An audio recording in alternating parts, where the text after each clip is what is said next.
ನೋಡಿ, ಇದು ದೀಪಾವಳಿಗೆ ತರಿಸಿದ ದೀಪ. ಇದು ಆ್ಯಕ್ಚುಲಿ ಬ್ರಾಸ್ ಅಲ್ಲ, ವೈಟ್ ಮೆಟಲಲ್ಲಿ ಗೋಲ್ಡ್ ಪಾಲಿಶ್ ಕೊಟ್ಟಿದ್ದಾರೆ. ಮೀಶೋಯಿಂದ ತರಿಸ್ಕೊಂಡೆ.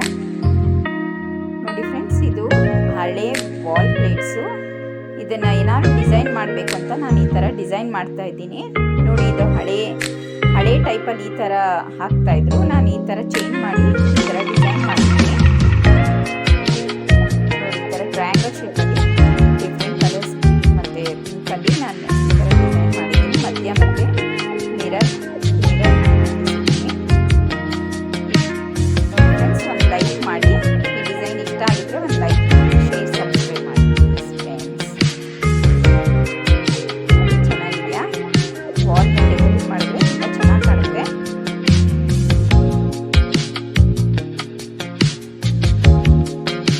ಯೂಸ್ ಮಾಡ್ಕೊಬೋದು. ನೋಡಿ ಫ್ರೆಂಡ್ಸ್, ಇದು ಮೆಂತ್ಯ ಸೊಪ್ಪು ಮತ್ತು ಇದು ಗೋಬಿ. ಮೆಂತ್ಯ ಮತ್ತು ಗೋಬಿ ಹಾಕಿ ನಾನು ಗ್ರೇವಿ ಮಾಡ್ತಾಯಿದ್ದೀನಿ ಚಪಾತಿಗೆ. ನೋಡಿ, ಮೆಂತ್ಯ ಸೊಪ್ಪನ್ನ ಎಣ್ಣೆಯಲ್ಲಿ ಜೀರಿಗೆ ಹಾಕಿ ಹುರ್ಕೊಂಡು ಹಸಿಮೆಣಸಿನ್ಕಾಯಿ, ಶುಂಠಿ, ಬೆಳ್ಳುಳ್ಳಿ ಹಾಕ್ಕೊಂಡು ಹುರ್ಕೊಳ್ಳೋಣ.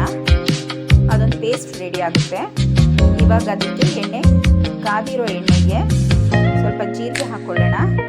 ಜೀರಿಗೆ ಮತ್ತು ಒಂದು ಏಲಕ್ಕಿ ಹಾಕ್ಕೊಳ್ಳೋಣ. ಇದು ಫ್ಲೇವರ್ಗೋಸ್ಕರ ಏಲಕ್ಕಿ ಹಾಕೋದು ಫ್ರೆಂಡ್ಸ್. ಆಮೇಲೆ ಇವಾಗ ಹೆಚ್ಚಿರೋ ಅಂಥ ಒಂದು ಈರುಳ್ಳಿ ದಪ್ಪದು ಹಾಕ್ಕೊಳ್ಳೋಣ. ಇವಾಗ ಚೆನ್ನಾಗಿ ಅದನ್ನು ಫ್ರೈ ಮಾಡಿ ಟೊಮೆಟೊ ಹಾಕ್ಕೊಂಬೋಣ. ಒಂದು ಟೊಮೆಟೊ ಸಾಕು ಫ್ರೆಂಡ್ಸ್.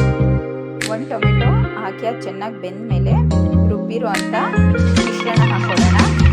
ಇವಾಗ ಚೆನ್ನಾಗಿ ಅದು ಬೆಂದ ಮೇಲೆ ಧನಿಯಾ ಪುಡಿ ಮತ್ತು ಕಿಚನ್ ಕಿಂಗ್ ಮಸಾಲ ಹಾಕ್ಕೊಳ್ಳೋಣ.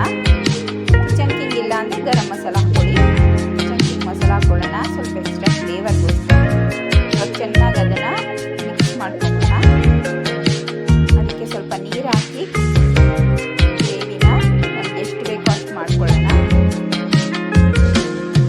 ಸ್ವಲ್ಪ ನೀವು ಕರ್ಡು ಹಾಕ್ಕೊಬೋದು ಫ್ರೆಂಡ್ಸ್. ಇವಾಗ ಅದು ಕುದೀತಾ ಇದೆ. ಸಾಲ್ಟ್ ಹಾಕ್ಕೊಳ್ಳೋಣ. ಸಾಲ್ಟು ಮತ್ತು ಒಂದು ಸ್ವಲ್ಪ ಸಕ್ಕರೆ ಹಾಕ್ಕೊಳ್ಳೋಣ. ರುಚಿಗೆ ಬೇಕಾದಷ್ಟು ಸಕ್ಕರೆ ಹಾಕಿ ಅದನ್ನು ಕುದಿಸ್ಕೊಂಡು ಇವಾಗ ನೋಡಿ ಬ್ಲ್ಯಾಂಚ್ ಮಾಡಿರೋ ಅಂಥ ಗೋಬಿಗಳನ್ನ ಹಾಕ್ಕೊಳ್ಳೋಣ. ಅಂದರೆ ಬಿಸಿನೀರಲ್ಲಿ ಸ್ವಲ್ಪ ಉಪ್ಪು ಹಾಕಿ ಬ್ಲ್ಯಾಂಚ್ ಮಾಡ್ಕೊಂಡಿದ್ದೀನಿ. ಅದನ್ನು ನಾವು ಈ ಗ್ರೇವಿಗೆ ಹಾಕ್ಕೊಂಡು ಚೆನ್ನಾಗಿ ಕುದಿಸ್ಕೊಳ್ಳೋಣ. ಲಾಸ್ಟಲ್ಲಿ ಸ್ವಲ್ಪ ಗರಂ ಮಸಾಲ ಫ್ಲೇವರ್ಗೋಸ್ಕರ. ಇವಾಗ ಅದನ್ನು ಚೆನ್ನಾಗಿ ಮಿಕ್ಸ್ ಮಾಡಿ ಬೇಯೋಕ್ಕೆ ಬಿಡೋಣ.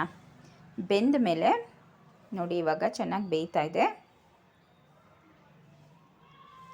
ನೋಡಿ, ಬೆಂದ ಮೇಲೆ ಗ್ರೇವಿ ರೆಡಿ ಆಯಿತು. ನೋಡಿ, ಇವಾಗ ಮೆಂತ್ಯ ಮತ್ತು ಗೋಬಿ ಗ್ರೇವಿ ಚಪಾತಿಗೆ ಸೂಪರಾಗಿರುತ್ತೆ.